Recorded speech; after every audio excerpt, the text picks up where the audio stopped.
you are new to the boxing arena. Since you have laced up your shoes and wrapped up your hands recently, come to the sport, I gotta first find out, how has it changed your life? What has boxing done for you in this short period of time? Well, it's really helped my obliques. That's important. I've seen a lot of tricep definition. Yeah, well, okay. All right. But again, you're an athlete. I was punching wrong for a lot of it. Yeah. But then JUCO helped me. Physically, it makes me like more tired than anything I've done. More tired than you would think, right? Like, yeah. you watch people throw punches, like, I can do that. Like, you know. Yeah. Like, there was times when I was, like, bent over tired. Yeah. Just sprinted 400 tired. You know, you will get to the point where if you die, you die. I liked getting to that point, though. I like that point where you're, like, super exhausted and, like, you don't think you can do it, and then you do it. It's that part of your personality that has you sitting here. Oh.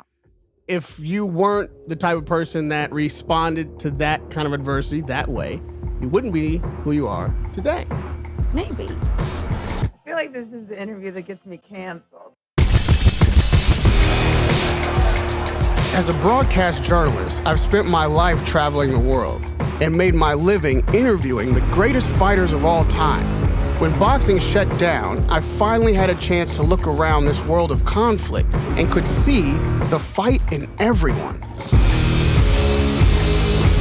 Until this day, I talk to the greatest fighters and thinkers of our time about their fight. On Luminary, I'm Radio Rahim, till this day. Today we start the first chapter in the book of one of the hardest working comedians around and cast a spotlight on her unconventional path to the stage, from running the track to running the show, Michelle Wolf.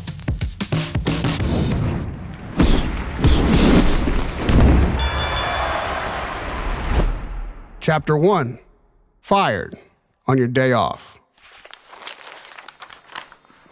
In keeping with the fighting spirit and the willingness to persevere, what is it that initially drives you to leave what seemed to be a lucrative, fairly cushy existence in finance? What is it that makes you leave that kind of comfort and upward mobility to do something that has no promises, no guarantees, and most of the people in it seem to be clinically depressed or suicidal? Comedians? Yeah. I took the job on Wall Street because I wanted to make money. I had no interest in finance. I just didn't want to be poor anymore. There was something very appealing about wearing a suit to work every day. It felt powerful. It felt like I was doing the thing. Like I was like an adult. I had been to New York maybe 3 times in my life. I grew up in a small town. I went to college in a smaller town, a small colonial town at that. And so New York it was a big deal to move there and live there. I started out as someone's assistant, so I had no power, but I felt powerful. Oh, were you a man's assistant? I was, yeah. Did you dominate him? Is that why you felt powerful? Did you peg him? No, gross. If you could picture what this guy looked like, you'd be like, really gross. I already did, and it tracks. No. Like the first day of work there, he showed me this moleskin notebook. It's a tan moleskin notebook. And he was like, I like my coffee this color. Go get it. So I went down and I got coffee and added what I thought was maybe the correct amount of cream to get to that color. And I brought it back to him. He opens up the coffee. He looks at it. And the girl who was sitting in front of me, who had been his assistant while they were looking for other assistants, and he goes, hey, Amy, she does it better than you. And then that girl immediately hated me. And Michelle Wolf was born. But I like doing things that I'm good at. And I was really good at being an assistant. I was always on top of everything. And I got promoted pretty quickly, but I also realized that I really hated finance. Everyone there was so angry all of the time. Why don't we just figure out what the problem is and fix it and move forward? Because we might be the problem. We don't want to look too closely. If you start pointing fingers. The line is a circle.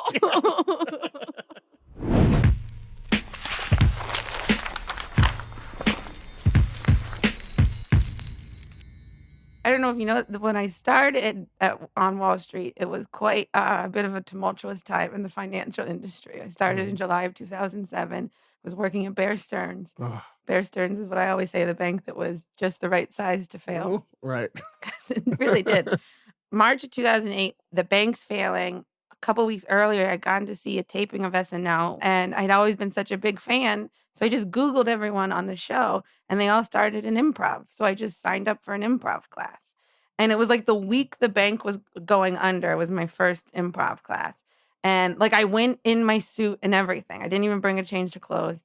And just after that first improv class, I was like, oh, I just want to do more of this. It was like the first time in my life where I felt like I was like, I don't know, just felt right immediately. And like it felt like I was, the more I did it, the more I realized I was developing my point of view. And because I'd always been a very like go with the flow. I had opinions, but I didn't really like stand up for them. This was like the first time I was really like, oh, what do I actually think? What do I actually like? What do I actually dislike?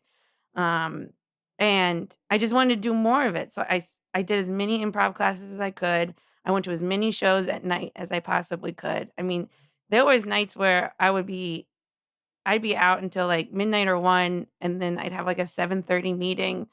You did well. Okay, improv doesn't seem to be a place someone who is driven by money would. Well, it would wasn't go. that, but it was the first time I wasn't driven by money. It was like I was still making money at the bank, I was still doing well there. The thing about working at the bank was so nice is that I could take as many classes as I wanted. Like I wasn't strapped for cash like a lot of the other students, unless they have like rich parents. I could do as much as I wanted to. I lived in Manhattan, like it wasn't, Right. I wasn't really like, I didn't have to be like a starving artist, which is the thing I never wanted to do. And Did you see improv as a competition or as an ensemble exercise, a team sport? I definitely saw it as a team sport, but I also knew I was good at it. Like I knew I was like, you'd be on a team, and I just knew I was. Is better the word you're looking for? Listen, I'm not good. I never watched myself, so I couldn't say. But when I moved into stand-up, I did the same thing that I did with improv. I had talked to this one stand-up who I knew before I started, and he said to me, if you're not doing stand-up every night, you're not doing it. Mm-hmm. So I just, in my head, I was like, well, that's the rule. So I did as many mics as I could every single night. And I'm talking like 3 to 5 open mics all around. I mean, you'd go from like Manhattan to Queens to Brooklyn to you'd be traveling around the city, running from mic to mic. That's when it really started to pull with like, how do I keep this job and keep doing stand-up? Because one of my bosses had gone out with a premature baby. They gave me Shit. Oh my! Wait. So like I had dated a premature baby? No. She got out of work with a Gross. premature baby. She had gone out with a premature baby, and they really hit it off. She was like, "Oh, you fit in the palm of my hand," and the baby was like, I don't have opinions. The perfect man. They didn't have someone to fill her position. They were just like, "Michelle, you do it." And I was like, "Please don't give me this job. I really don't want this job." Because it was way more responsibility than I wanted. Like I'm doing stand-up. Like my heart's in stand-up at this point. Right. I did this share class conversion that was like over $1 billion. And I was like, I'm going to mess this up. I can't tell you. I don't care enough about this. And like, I don't want to fuck with people's money. But at the same time, like, I'm not going to do it right. I know I'm not going to do it right. I'm working like 6 days a week at this point. I'm doing stand-up like all the time. And I knew I couldn't maintain that pace that much longer, but I also wanted to keep making money. I didn't want to not make money. Did you ultimately do the job? I did the job. I did the share class conversion. I'm still not sure if it was technically legal what we did, but that's for the Federal Reserve. No one went to jail but the figure it poor out. people. Yeah, just because I couldn't pay for their house. Yeah. So a friend of mine who I used to do improv with, he worked at this computational biochemistry research lab as a recruiter. Uh-huh. And it's this small research lab. They hire very overqualified people to kind of do a menial job, knowing that you're pursuing something outside of work. So if you, they're very supportive of what you do outside of work and can be flexible with your time as long as you get everything done at work. And by overqualified people, I mean like really overqualified for this job. Like the guy who was leaving at the time, who recommended me for the job, went to Princeton and he was doing assistant type work. Right. So that he could do something so else. that he could do like, he was like improv and writing outside of this. He recommended me for that job. It's the only place where I gave 5 references and they called all 5 of them. This job, oddly enough, paid more money and was less work. And it's the perfect job. I got to work with the craziest, smartest people. This guy, David Shaw, he made this quantitative hedge fund and made billions of dollars off of this hedge fund. And then opened up this research lab where he has these massively parallel supercomputers that look at how proteins fold. They work really fast. They only do that one thing. But if you see where a protein can fold, you can see where like a cancer cell could attach to that. And if you can see where a cancer cell attaches, you can make a medicine that will stop that from happening. That's kind of like what they're trying to do there. This company is really doing like amazing work there. But that job was great and helped me do more and more stand-up, and things really started to ramp up. That's when I joined Twitter. While the economy was crumbling and people were losing their homes. This is past the financial crisis. This is in 2011. So it sounds like, and correct me if I'm wrong, that you're picking these really challenging environments that most people would say, well, it's been a lifetime trying to be successful at that and nailing it. Like, one thing to the next thing to the next thing. I mean, was it easy? The only thing I failed at was this job, but on purpose. So the job you're overqualified for? Yeah, the recruiting position. Okay. So the other person who had my job left and to go to medical school. Yeah. So I then had to do, instead of hiring someone else, they were like, Michelle, you can do both jobs. And both jobs became too much work for me to be doing stand-up as much as I was. And this was like early days of Twitter. I was on Twitter all the time, tweeting all these topical jokes. So I got like a couple like, oh, you want to write jokes for this? You want to write jokes for that? From Twitter? From Twitter. Wow. Then when I started doing both of these positions and it became too much, me and this other girl I worked with, I was like, I think I'm going to try to get fired. And only one other person had gotten fired from that job before, and he was a raging alcoholic. So there was a course. Like, yeah. There was a blueprint. But I wanted to still, like, if you got fired, you still got severance. And I did. So you had to do something not egregious to get the severance. So I did less and less work until they ended up firing me. It took like 9 months.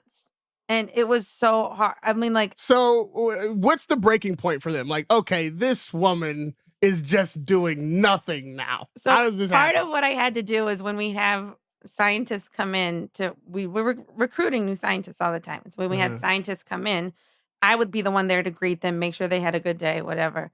And then also after they left, do their expenses. And I was letting them go longer and longer. And most of these guys didn't care because a lot of them come from like, they were already making 6 figures, but like living in places like Nebraska, like, or like where there's like a big science at a college, but it's not, none of them are big cities. Like they're living expenses. So they're balling. And they're nerds, like they're like, they don't have extravagant lifestyles to begin with. Right. They're working all the time. These guys love science. But there was one guy who complained about not getting his expenses timely. And I was like, yeah, we'll be getting to it. Sorry, we're a little backed up. And then he complained again. And then he wrote an email to the owner of the company. And somehow it trickled down to my boss, and he was like, why hasn't this expense been done? Also, this guy said it like he was like starving too. He was like, my expenses haven't been processed. It's almost Christmas. I don't know how I'll feed my family. And I was like, this guy is a liar. But also the guy you've been waiting on. Yeah. And also he's only so salty because he didn't get the job. Oh, it's that guy? Yeah. Oh, hilarious. It trickled down to me. My boss was like, okay, why haven't you done this one yet? And I was like, Oh, just so, it slipped through the cracks. I'm just lying. And he goes, Well, are there other ones that have slipped through the cracks? and I was like, There's some, I have a list of ones I'm working on. and he goes, Okay, well, I want you to send me all the ones that are outstanding. so I sent him all the ones that were outstanding, but I fudged the dates on when I received them on some of them. Just make it look like they weren't super outstanding, because some of them were like months or 2 months old at this point. And he goes, Okay, well, send me the original emails. so now he knows I lied. He's seen that I've changed the dates of when they've come in to the date of when the email was received. I'm freaking out. I hate getting in trouble. But you orchestrated this. I know. On purpose. I know, but I hate disappointing people. I was like, I left work. I was like, oh my God, I'm gonna get fired, which is exactly what I wanted, but also terrifying. I should also mention my job paid more than I ever made on Wall Street. Between my severance and what I had saved, I had enough to live for a year.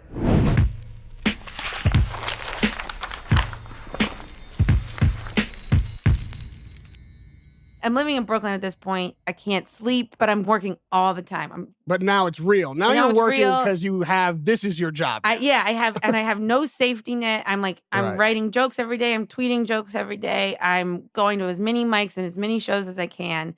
And I got some odd jobs here and there, writing and consulting on a couple things. And then in December of that year, December of 2013, they were hiring for Late Night with Seth Meyers. I submitted a packet. 2 days later, they were like, Can you come in for an interview? I came in for an interview. It was maybe 10 minutes long, so I was positive I blew it. Because at the tech company, you wanted your interviews to last all day. I was crushed. I can't believe I blew it, Right. At this point, Michael Che works at SNL, and he was like, Why don't you come to SNL on Saturday? Just come hang out. Don't worry about the interview. So I went to SNL, and I bumped into Seth, who's still the, Weekend Update host at this point, in the hallway. And he was like, Michelle, so good to see you. Thanks for coming in. And I find out I'm not going to hear anything until January 6th. That's the first time they're back in the office. Wait, and you did the interview on what day? It was probably the 18th or 19th of December.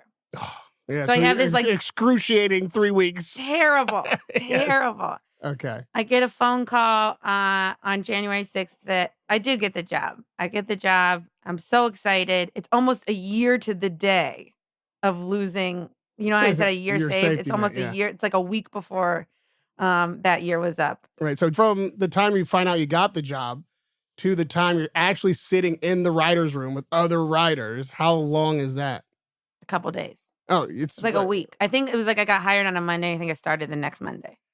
Now this is, I should say, one of the reasons, I asked Seth later, but one of the reasons he hired me is because he said, well, I saw you at SNL that weekend, and I knew Che brought you. And he was like, oh, she's normal enough to hang out with Che. She's probably fine to work on the show. Is there something that is a thread through all three of these industries that are male-dominated for you to be successful in all three? I mean, you can't be sensitive about anything. Mm-hmm. I think a lot of times it seems abrasive, but in reality, it's just no, they're just being direct. And I also, coming from sports, a lot of my coaches had been men, and I was used to taking orders and figuring out how to do stuff. When I worked in finance, if a printer broke, I had to fix it. I had no idea how to fix printers, but I had to figure it out. I never took anything personally, and I'm not really a soft-shelled person, so I don't know, I grew up with brothers. I got beat up all the time when I was a kid, I always wanted to hang with the boys.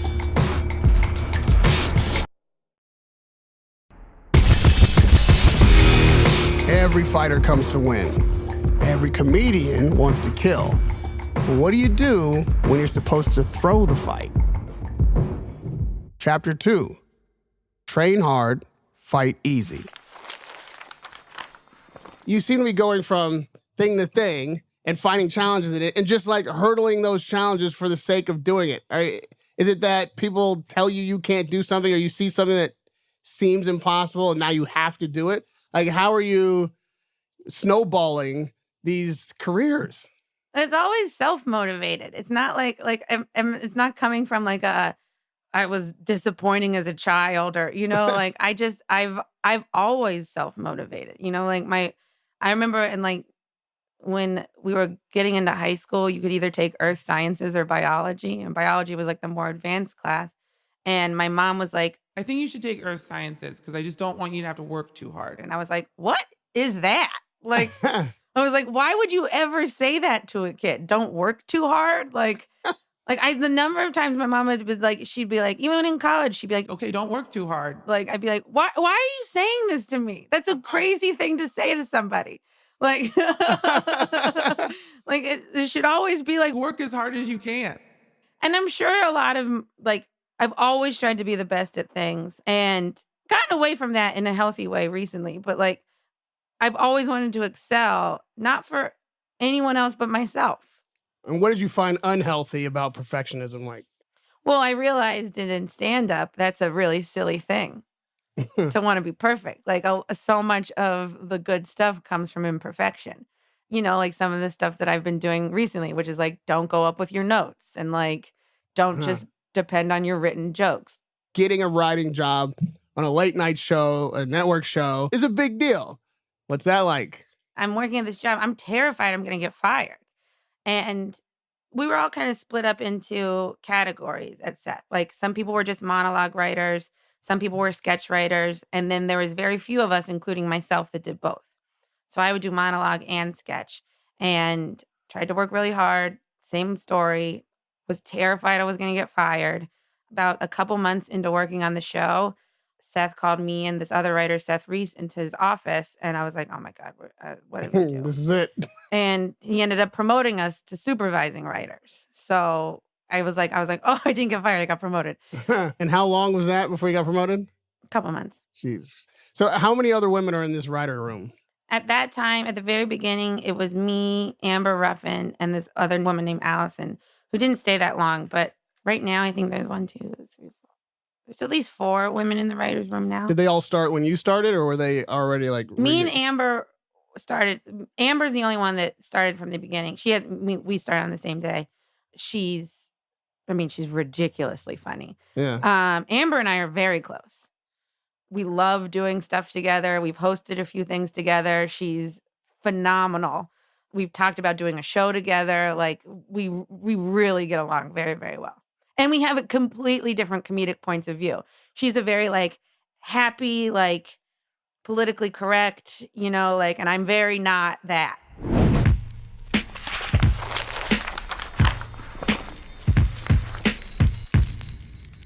What is it that keeps putting you ahead of the herd?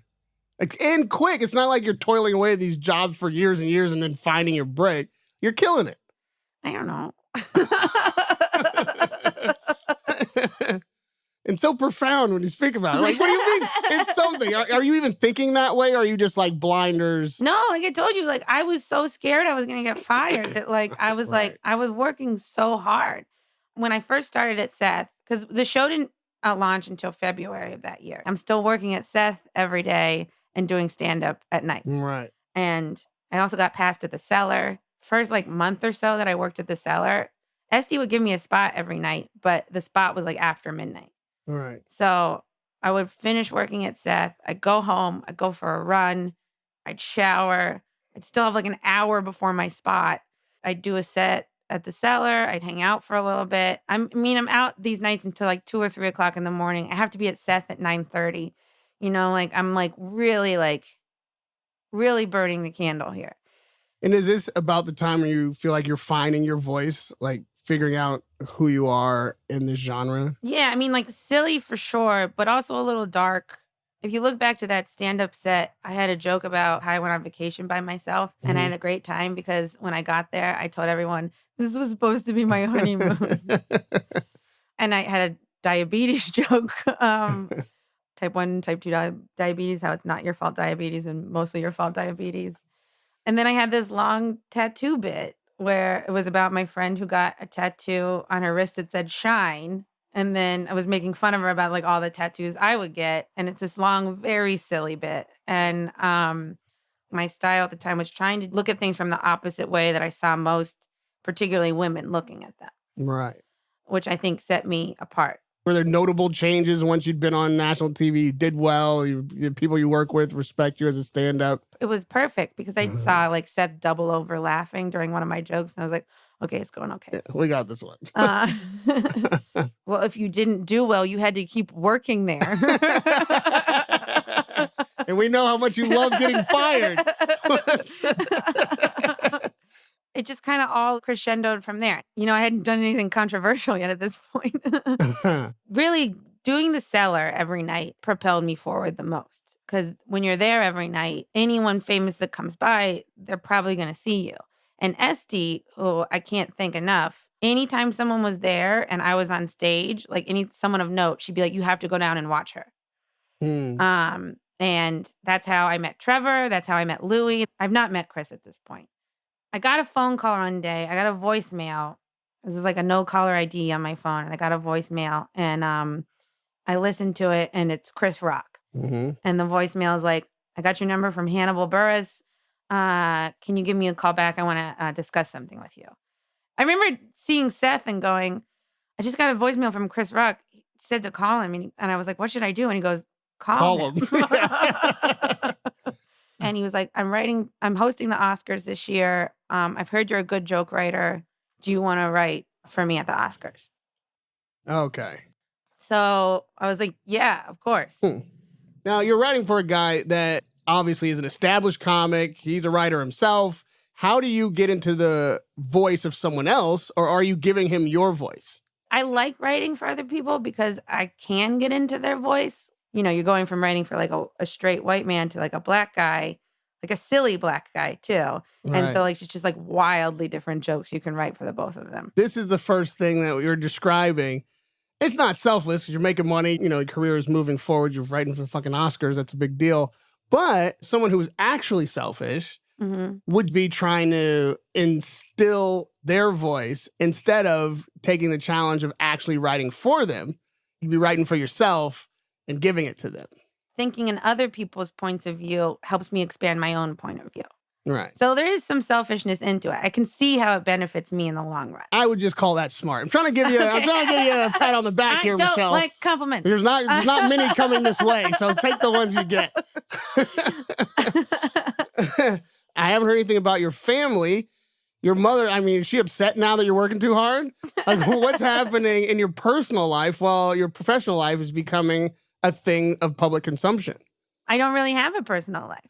I visit my mom a couple times a year. You know, my brother, he's married, he's having kids. I really don't see them that often. It does cause a rift for a minute until I start actually becoming successful. It's really hard to explain to people when you're going to open mics and you're making no money and you're like, no, I can't do that. I have to do shows. It's really hard to explain to them that that's important. It's like, well, you can't do this because you want to do a bar show? And I'm like, yes. Right.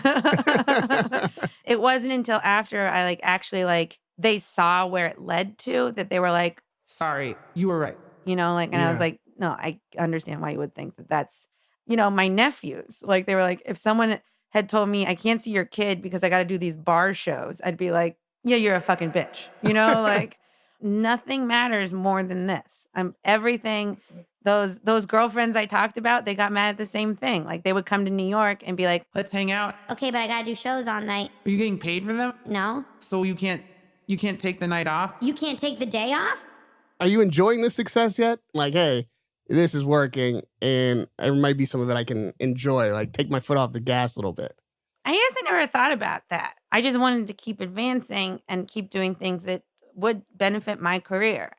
I knew it was working, which is also why I knew I shouldn't take my foot off the gas. I was like, well, this method is going really well. Why would I stop? And going to work with Trevor seemed like the next step for that, which was really fun to do. And Trevor, going back to like the personal life stuff, he's the guy that kind of pushed me on this for a while. But looking back now, he was the guy who was like, you work too much. You don't have a personal life. You're going to run out of things to talk about. He's your mom. My mom never said, well, she would never say that. She would just be like, you work too hard. You know, he'd send me articles about like when people like took time off, that's when they thought of this idea, you know, And I was like, I get it. Yes, Trevor, I'm sure you're right. He'd tell me stories about how he worked so hard that he almost lost his voice forever. Like he had to get surgery on his vocal cords. And he was like, I had to like not talk for like a year. And he's like, that's where you're going. You're on the path to that. And I was like, yes, I understand. But yeah, thanks, but no thanks. Yeah. You never took that advice. Not until more recently. When I met Trevor, that's when Louis asked me to go. Trevor, I should also say, like, I got the offer for my HBO special while I was at that show. And Louis asked to take me on tour while I was at that show. And Trevor was always like, go, do your thing. I can't contain you in these walls. Do your thing. Write the jokes for me when you can be here, but you have to keep going. So, like, I would, in order to get ready for my HBO special, I'd work at the Daily Show Monday through Thursday. I'd go on the road Friday through Sunday, come back Sunday night, and then go back to the Daily Show on Monday. So when you shoot your HBO special, you're still working at the Daily Show. Mm-hmm. How was it received? Very, very well. We're talking nice lady. Nice lady, yeah. Really no real negative things were written about it. Part of me is like, is it because I'm a girl and they don't want to, like, because sometimes they'll be like, well, we can't write negative. There's not that many female specials even this year. We can't be negative about them. It did really well. And it came out in December of 2017. And I left the show right before we went on break. Trevor was right. I was dying. I leave. I go on tour with Rock. We go all over Europe, which is really fun. And I start working on the show for Netflix. A couple weeks into working on that, I get the offer to host the Correspondents' Dinner.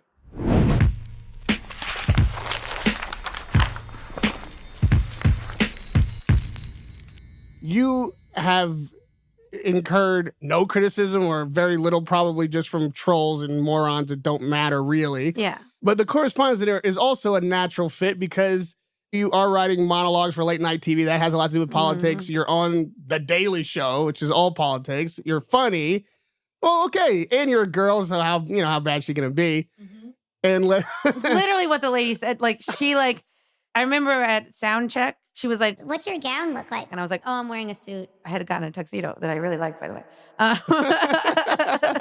I was like, oh, I'm wearing a suit. And she goes, yeah, I'm going to wear pants too. It's like my little stick it to the man. And I was like, oh, she has no idea what I'm about to do.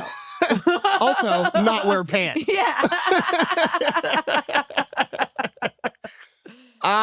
So the Correspondents' Dinner is happening, but your show hasn't aired yet on Netflix. No. And we're in pre-production. You're in pre-production on this show, and you're about to do like the biggest political spot in government, if you will. How'd that go?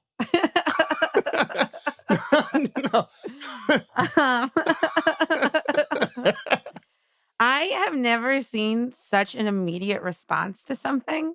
I knew in the room what was happening, but I had no idea what was happening at home.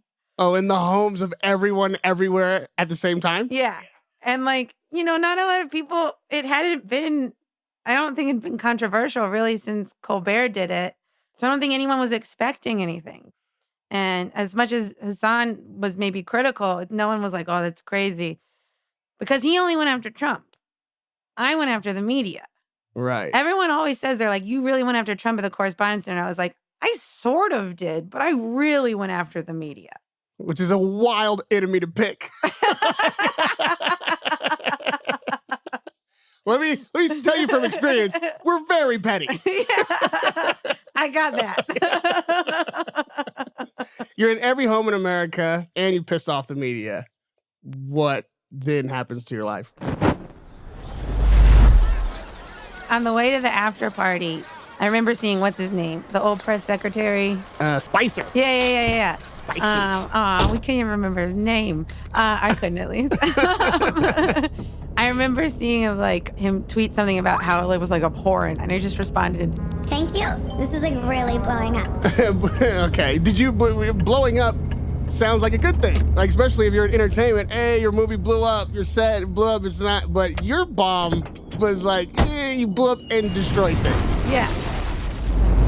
The next morning, I got on a train to go back to New York, and I was like just looking at Twitter. And I was like, oh, wow. I saw this stuff from Andrea Mitchell and Maggie Haberman being like, she went after her looks. And I was like, oh, these people either desperately want to maintain their access or are so dumb that they think I actually went off her looks. They've turned the quote unquote news into entertainment. And you didn't realize that at the time. No, I knew that's what I was pointing out. I knew that that's what happened. So then you had to anticipate this reaction. I thought they would react like this. I just didn't understand how big and how quick it would happen. Okay. Like, I didn't understand how immediate it would be. I thought it would snowball off a couple days, but like it was starting to happen while I was still up there. And in the room, did it feel like you were bombing in the room? Because you're killing in most homes. I knew I was going to bomb in the room no matter what happened. Okay. I knew it was a tough room. And my friend Mark had texted me almost right before I started. And he was like, remember, if they're cringing, you're doing well. That was the first time I really ever sat in jokes that weren't doing well and be like, I'm killing it. I can feel how much they're uncomfortable. I'm killing it. Right. I really didn't pay attention to a lot of the stuff the media said. I actually was like, don't look at it. It's not going to be good. My manager did a very funny thing. All the negative headlines and all the positive headlines, he got them framed. So I can hang them side by side, all the nice stuff and all the real cunty stuff. I feel like that should have just been the title on the top of the legal pad, cunty stuff. Yeah. There's not like a ton of women in media, maybe more now than even then, but not a ton. And they seem to like uniformly go after you. Mika did. Yeah, Andrea Mitchell, Maggie Haberman, they all went after me. And, Fox News, which I don't even really count because it's not a real, none of the news is real, but that's just like straight propaganda. Right. It's just a bad Colbert show. Yeah. It's like a Colbert show without the jokes. I don't know. Like I knew the media was bad. And then after that, I was like, oh, the media is terrible. It's disgusting what they're doing. After that, I wanted to go after the media. So at this point, your show at Netflix gotta be, it's a given. It's gonna tank. It's gonna tank miserably. This thing's, how many Emmys?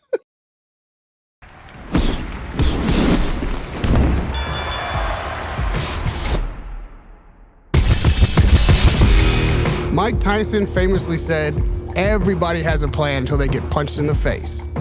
Your big brother famously said, stop punching yourself. But can you? Chapter 3, Wolf Pact. So, obviously, you talked about this show not having the focus that maybe you had hoped it would or should have. After all this success, you have some serious criticism. Now the show fails. Like, how is the end of the show happen? How do you find out this isn't going to be a thing? So we taped 10 episodes in a row. We did 11 weeks of pre-production. We did 10 weeks of taping the show. We did 21 weeks in a row, which is unheard of in the show writing world. Like the most weeks we'd ever gone in a row for Daily Show or Seth was maybe 8, and those were long stretches. So we did 21 weeks in a row. We're all like terribly tired. Netflix was like, well, you should do all 10 in a row because we want to be able to keep momentum. Well, we never got momentum, but also we were so burnt out. And I think we did some amazingly funny stuff on that show. There's stuff I'm really, really proud of on that show. But at the end of the 10 weeks, we still hadn't heard anything. I'm positive at this point it's going to get canceled. One day I get a call. They are canceling the show, or they're just not giving us new episodes, is what they said. No more new episodes. My manager calls me, tells me they're going to let all the writers, producers know. Before that can happen, minutes later, one of my writers texts me and he goes, did the show just get canceled? And Netflix had put a tweet out about it before I could even tell anybody. So I had to mass text all my writers and go, I'm so sorry you have to find out like this. The show's been canceled. Netflix just tweeted about it. Of course, they fucked this up too. Then Twitter, Instagram, they were having a field day. They were like, yeah, bitch, you got canceled. Half the country hates you now. Not to mention, I did a very celebratory abortion piece on the show. I did a 4th of July salute to abortion. Oh. Because I knew it would really piss off the right. And also, it's a legal thing to do. Women should not feel uncomfortable about talking or getting abortions if that's what's the right thing for them. I mean, if they didn't hate me enough from everything already, they really hated me after that. So they're so excited for me to get canceled. They're just like, my Instagram and Twitter are just bombarded with like people just saying. Because all their shows are still on. Yeah. They all are very successful people with their own television shows and several specials. The funny thing about it is they're like, yeah, you're going to be broke. You know, like, oh, my show got canceled, so I have to go back to just doing stand-up. My favorite thing in the world. Okay. No, they imagine that you'll be bagging groceries in line 6 while they're in line 5. Like they can't even, they have no idea how much money I make with stand-up. Right. You know, like, and not to say that's why I do it, I would do it anyway, but like, they're just like, she's going to be poor. You're broke now. You have nothing. You should have never, you know, like, your show's been aborted. You know how many times I saw that tweet? Oh, God. I was just like, get a little more creative here.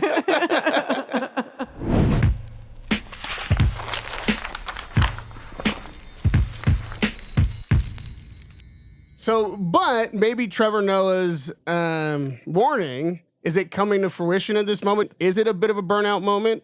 Like, maybe I should have taken this break? I mean, I was burnt out, but you know, it still didn't really occur to me that I should have sorry, that's the virus. Don't worry, we're in a closed space like 2 feet from each other. A bunch of recycled air. Certain nothing can happen. You know, like, this is now the first time after the show is canceled, this is the first time I just get to do stand-up.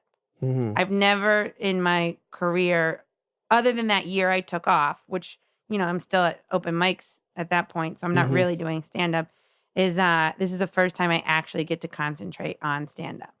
And I get an hour together very quickly. I get an offer to do another special, this time at Netflix. And so now I'm just on the road every week working on this special. Is that how you saw it at the time? And this sounds like hindsight. When at the time, do you look at the positive spin of it? Did you see like, okay. I mean, I was upset when the show was canceled, but I had been prepared for it because I knew like 5 weeks in when they hadn't given us more episodes or an idea of like when we would know, I was like, they're leaning on canceling. But yeah, I mean, of course I was upset when it got canceled. I mean, I was upset on a bunch of levels. I was upset because I really liked the writers I was working with, and we had a really good time writing the show. And I didn't want any of them to lose their jobs. I didn't want anyone working on the show to lose their jobs. You know, like, we had a really good staff, a really good crew. We had a lot of fun making it. And so I felt bad for all of them. And of course, my ego was bruised. You know, like, no one wants a failed show. And especially when it's your show, you're the only person to blame. Right. And probably all those emotions and that desire to win, to master this thing goes into the next special. Yeah. And I had a quick turnaround too. I taped my second special 2 years to the day of when I taped my first special, which is like, you know, of course we know people who do a lot more specials a lot quicker, but 2 days after. Yeah. But like, that's, especially for someone as early into stand-up as I am, that was a really quick turnaround. And I have this thing where I want to do 100 hour-long sets before I tape the special. So I'm on the road every weekend again, you know, like, having so much fun writing these jokes. I'm really excited for this hour. I tape the hour. I go on vacation to Hawaii for like 2 weeks. You took a vacation. I forgot about this part. I did start to take Trevor's advice after the show was canceled, because it was when John and Dave were doing shows in Atlanta at the Tabernacle. They asked me to open for them. And that's also where I met Elaine and Kelly and Stacy. But, you know, this is coming from someone who I didn't really have any friends outside of stand-up at this point. And you know, Kelly will even tell you, when she first met me, she was like, she's not going to be funny. And then she saw me on stage and she was like, I was wrong. And after I met them, Kelly lived in New York, I live in New York, and we started hanging out a lot. And this is when I finally was like branching out to have somewhat of a life outside of stand-up. We would go get drinks, we'd do Pilates, we'd like sit and talk for hours. There was one night where we went to a Pilates class and we went and we got wine, and I ended up canceling 5 shows at the Cellar. Unheard of. And, you know, like, I'm okay skipping stand-up because I want to spend time with them. Because I'm finding like this is actually like fruitful. Like your girlfriends have become that dude. Yeah. But in like a very healthy way. I wasn't really giving anything up. I was just exploring a life outside of stand-up. You're having a personal life and enjoying some of things that don't happen on stage. Right, Yeah, exactly. which is healthy. Absolutely. Yeah. I'm just ripping you. I know. Second special, how is the reaction to that? Which both positive, but this I would imagine more significantly so. You're more of a presence. People know you now. You have haters and people who love you. Mm-hmm. So when this comes off, how is this changing your life? How are you receiving the reaction differently? Well, as you might know about me, I have a really hard time not poking the bear. So I did an abortion joke in the special. And it took the right, like, a couple weeks to find it after it came out. But once they did, it really flooded. As soon as you tell me I can't do something, I'm going to do it. That's what I've been saying the whole show, Michelle. That is your nemesis. That's your hurdle, that you can't. And you keep saying I can and doing it. I know. I think we found the thing. I think that's the thing. I took a couple weeks off. I got right back into stand-up. I went on tour with Dave and John again. We went to Europe. And then I wrote an hour really quickly after that. I guess the special came out in December of 2019, and I had a new hour ready in March of 2020 that I was going to tape at the end of March. And then the world closed. Something happened?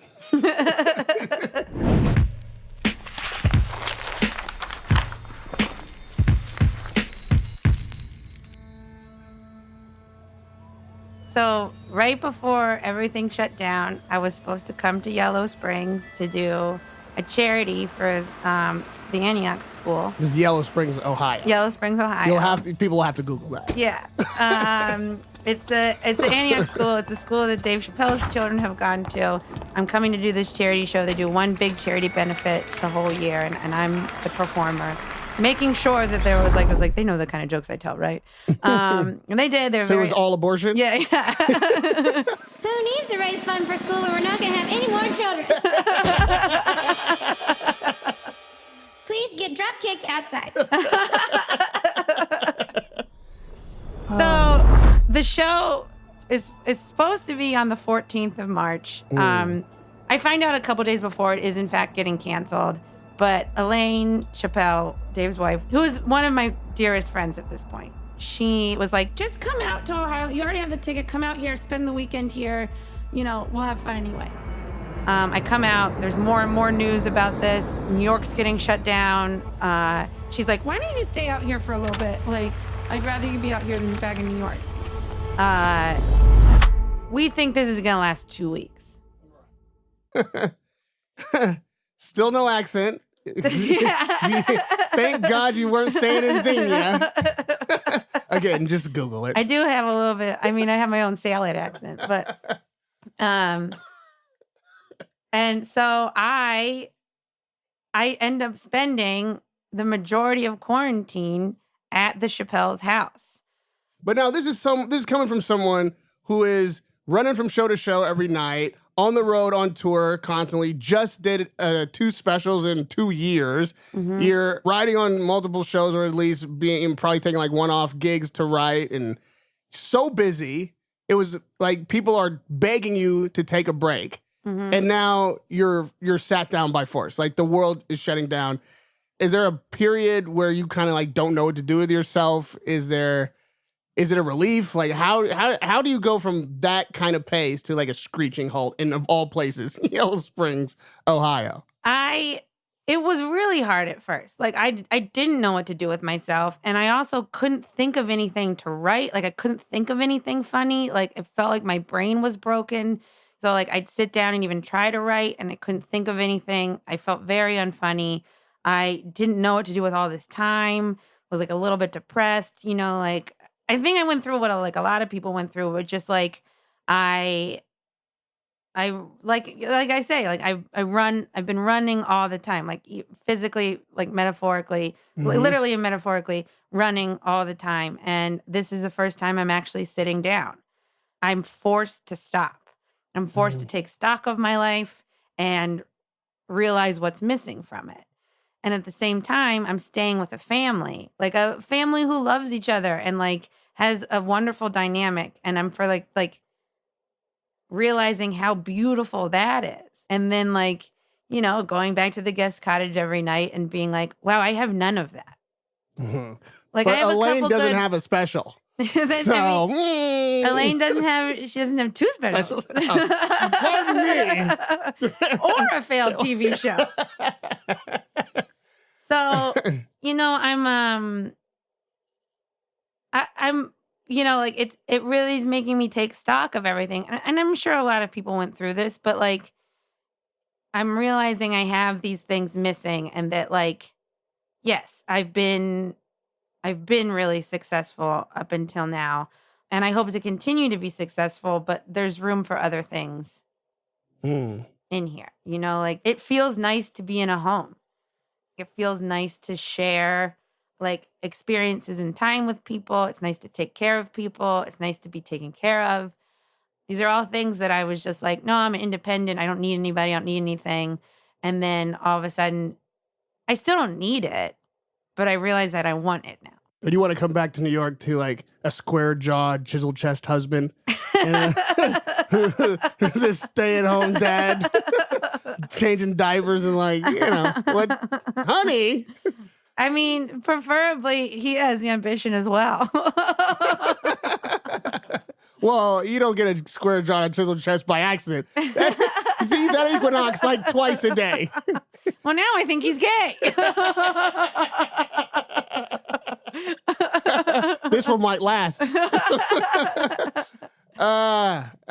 it does. It's a weird balance, and it's a difficult thing to think about because this is a situation then where it's much trickier as a woman to figure out this part, where it's like if I do want a family and children, well, I would love to be a dad.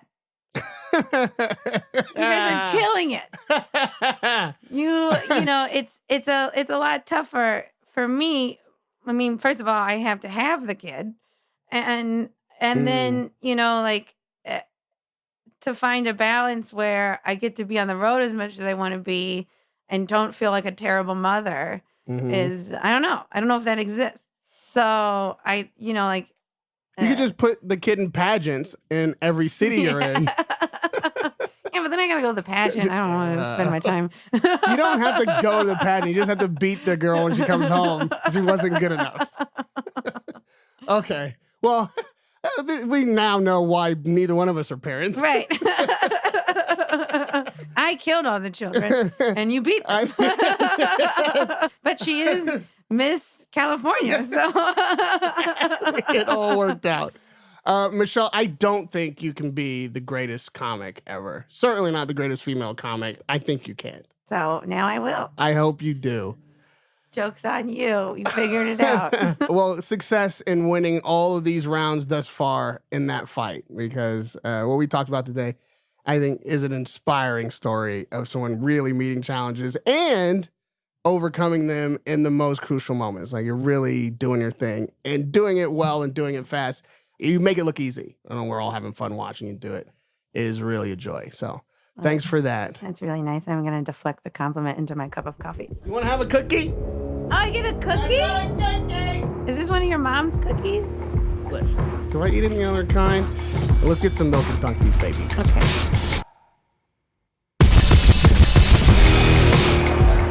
Hailing from Hershey, Pennsylvania, standing firm at 5'8", refusing to weigh in with the best footwork in the business, Michelle Wolf.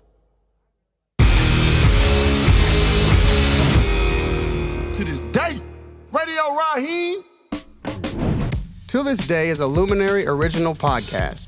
It's produced by Pilot Boy and Alex Casnoff for Salt Audio. Executive produced by Dave Chappelle and me, Radio Rahim. Most importantly, I'd like to thank my mom. You may know her as Dr. Rita Muhammad, without whom none of this is possible. Original audio production, music and sound design by Salt. Executive produced by Pilot Boy. Executive produced by Noah Gersh, Jamie Schefman, Nick Panama, and Kenzi Wilbur. Creative producer, Alex Casnoff. Executive producer, Elliot O'Day. Head of production, Liz LeMay. Head of engineering, Jordan Galvan. Production manager, Allie Strobel. Post coordinator, Alice Bearn.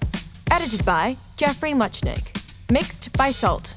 Additional editing and sound design by Jasper Van Dijk and Noah Kowalski.